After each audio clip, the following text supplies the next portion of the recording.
Hello, my friends. Today we are going to play around with something I truly love doing. It's kind of like your first look into making digital art, but you don't need a bunch of software for it. It is Sketch.io. Some of you have done this with me before, but I have since noticed they have changed the way things are set up in the program. So I'm going to walk you through that real quick. If you haven't used Sketch.io before, Sketch.io is basically an online drawing app that's open sourced, thus the I.O., and you don't have to download it or anything to get it to work. So once I've typed in sketch.io, I'm going to choose the language that I speak most fluently, which for me is English. It's going to give me a loading screen, and it brings me to a new screen. So let's talk about where some of the tools are. The select button helps you move things around. The crop and resize button helps you change the size of your picture. So I can change it to inches or pixels. I think this is a little bit big, so I think I'm going to make it 10 by 6, just so I can see it on my entire screen. And this is where all your brushes and etc. are. It always starts out as a feather. That's the calligraphy brush, but if you click on that, it takes you to a box that looks like this. Outline is always going to be your stroke, what color the lines are around your drawing. Fill is going to be what fills inside it. So it gives you a little preview of the brush. And this is one of the things that's changed. The color stuff used to be down over here. It now comes up with your window. So if I want to change my color, I'm going to come into here and I can just click and drag and draw. But you can do so much more than that. If I don't like something I did, I can go over here to the undo button. Boop. Or say I want to get a little more specific, I can use my select button. I can click on those brush strokes and hit my delete key. It goes right away. Say I need to figure out which stroke is where. They're all kind of all sort of overlapping. I could just click on them, or I could go to this sandwich here. This is my layers. And if you hit the eyeball, it turns off the different layer. Every single paint stroke is going to be on its own layer unless you tell the computer to do otherwise. Let's talk about some of the other fun tools in this particular program. Mirror Brush is a favorite of mine. It's basically a make your own mandala type deal. And what it does is it creates a mirror image of whatever your stroke is. So let's see, I've got 15 now, so that means I have 15 dots. If I just click, it makes a dot, but if I draw, it brings up those guidelines, and I can switch colors and all kinds of stuff. Some of the other cool options for color, you don't just have to use solid color. You could go to linear, which is for linear gradient, and I can draw with a gradient. It's mostly green now, but as I get farther out, it changes to blue. Could play around with patterns. Those look a little bit like this. So let me actually go in and delete some of my layers. You can use your delete key after you select those. But if I thicken up my lines, you can see a little bit better with the pattern option. So say I want to do like this snowflake pattern. And it, again, gives you a little preview. Looks a little bit like that. So that's one of my favorites to play with. Let's delete that. Couple others. There's the pencil tool. There's the tile brush, which is kind of like squeezing a tube of toothpaste. Goes like that. Sketchy is a lot of fun. I like to use it with just a plain black stroke, and the more you sketch over it, the more lines it adds. You can make something with that, like a human head. It looks really neat. And again, the more you go over an area, the more it's going to fill in. So like, say I'm sketching a girl or something.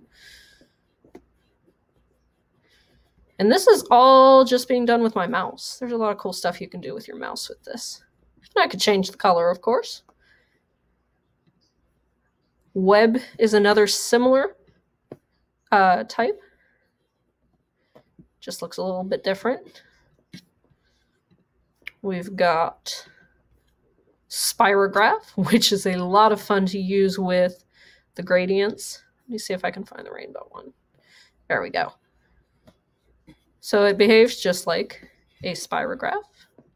Other tools you might want to consider outside of the brushes. Remember, the brushes are all under the same shindig over there where it starts out as the feather, leaves off whatever tool you were last using.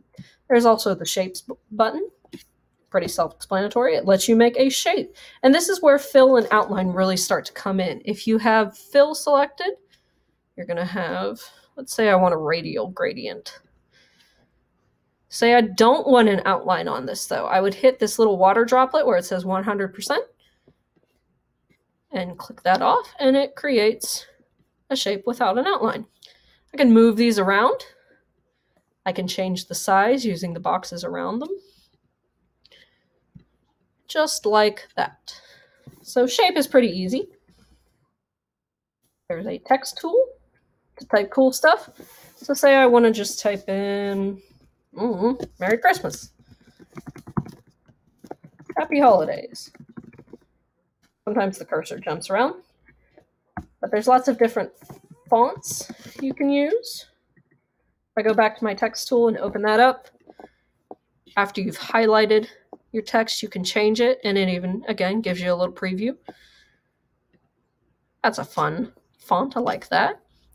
There's a little smiley face dude here. This is your clip art. I don't want you to go bananas with this, but you can do some really interesting things with it. Say, I want something a little less cartoony. You can search for stuff. Say I want tree. That's not a tree. That's the cow. Click and delete on that. Tree, please. There we go. So some of them end up really cartoony like this one. Some of them are a little more realistic, like that one. Once you click on it, it places it. One of the cool things you can do, remember earlier how I said everything that you place on the canvas, whether it's a brush stroke or whatever, gets its own layer? I'm going to select this. I'm going to go to my brush. I'm going to go back to one of my normal paintbrushes, just like that. And there should be a paint into layer option, but it looks like they might have gotten rid of that.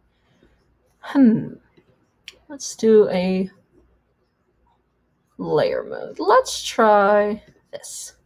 So I'm going to take my rainbow brush, and once I've changed that mode, as long as I've selected the layer, I can make my tree rainbow.